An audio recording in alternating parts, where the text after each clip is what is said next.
Properties ಇನ್ ಮೈಸೂರು. ಇದು next Chamarajanagar highway. ಚಾಮರಾಜನಗರದಿಂದ ಒಂದು ಕನಿಷ್ಠ 30 ಕಿಲೋಮೀಟ್ರ್ ಆಗ್ಬೋದು. ಈ ಥರ ಹೈವೇಗೆ ಅಡ್ಜಸೆಂಟ್ ಮತ್ತು ಫಾರೆಸ್ಟ್ಗೆ ಅಡ್ಜಸೆಂಟ್. ಥಿಕ್ ಫಾರೆಸ್ಟ್ ಇದೆ, ವ್ಯೂ ಭಾಳ ಚೆನ್ನಾಗಿದೆ, ಸೇಮ್ ಊಟಿ ಥರ ಕಾಣುತ್ತೆ ಮೇಲೆ. ಈಗ ನೆಕ್ಸ್ಟ್ ಅದೆಲ್ಲ ತೋರಿಸ್ತೀನಿ, ಫುಲ್ ವೀಡಿಯೋ ನೋಡಿ ಗೊತ್ತಾಗುತ್ತೆ. ಇದರಲ್ಲಿ 5 ಬೋರ್ವೆಲ್ಲು ಹಾಕಿದ್ದಾರೆ, ಬೋರ್ವೆಲ್ ಹಾಕಿ ಪೈಪೆಲ್ಲ ತೊಗೊಂಡಿದ್ದಾರೆ.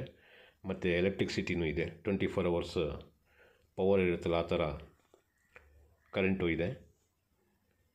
ರೆಡ್ ಸಾಯಿಲ್, ಕ್ಲಿಯರ್ ಟೈಟ್ಲ್ ಇದೆ. 1 ಎಕರೆಗೆ 25 ಲಕ್ಷ ರೂಪಾಯಿ ಹೇಳ್ತಾ ಇದ್ದಾರೆ. ಸ್ಲೈಟ್ಲಿ ನೆಗೋಷಿಯಬಲ್ ಇದ್ದಿದೆ ನೋಡಿ. ಹೈವೇಯಿಂದ ಹೊರಗಡೆ ಎಂಟ್ರ್ ಆಗ್ತಾಯಿದ್ದೀನಿ. ಇಷ್ಟೇ ಲೆವೆಲ್ ಲ್ಯಾಂಡ್ ಇರೋದು. ಮುಂದ್ಗಡೆ ಬೆಟ್ಟ ಕಾಣ್ತಾ ಇದೆಯಲ್ಲ, ಅಲ್ಲಿಂದ ಫುಲ್ ಫಾರೆಸ್ಟ್. ಎಲೆಕ್ಟ್ರಿಕ್ ಕಂಬನೂ ಕಾಣ್ತಾ ಇದೆ ನೋಡಿ, 3 ಫೇಸ್.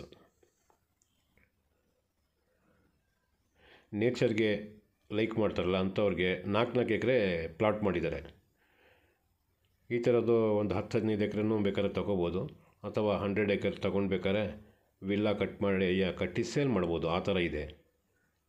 ಇದು ಹೆಂಗೆ ನಾನು ತೋರಿಸ್ತಾ ಇದ್ದೀನಿ ಸೇಮ್ ಅದೇ ಥರ ಇದೆ. ಈಗ ನೋಡಿ, ನಾನು ಬೆಟ್ಟದ ಮೇಲೆ ನಿಂತ್ಕೊಂಡು ವಿಡಿಯೋ ಮಾಡ್ತಾ ಇರೋದು.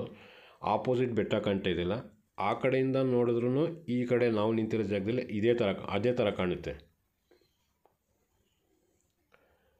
ನೋಡಿ. ನ್ಯಾಚುರಲ್ ಮರಗಳೆಲ್ಲ ಇದೇ ಥರ ಇರೋದು.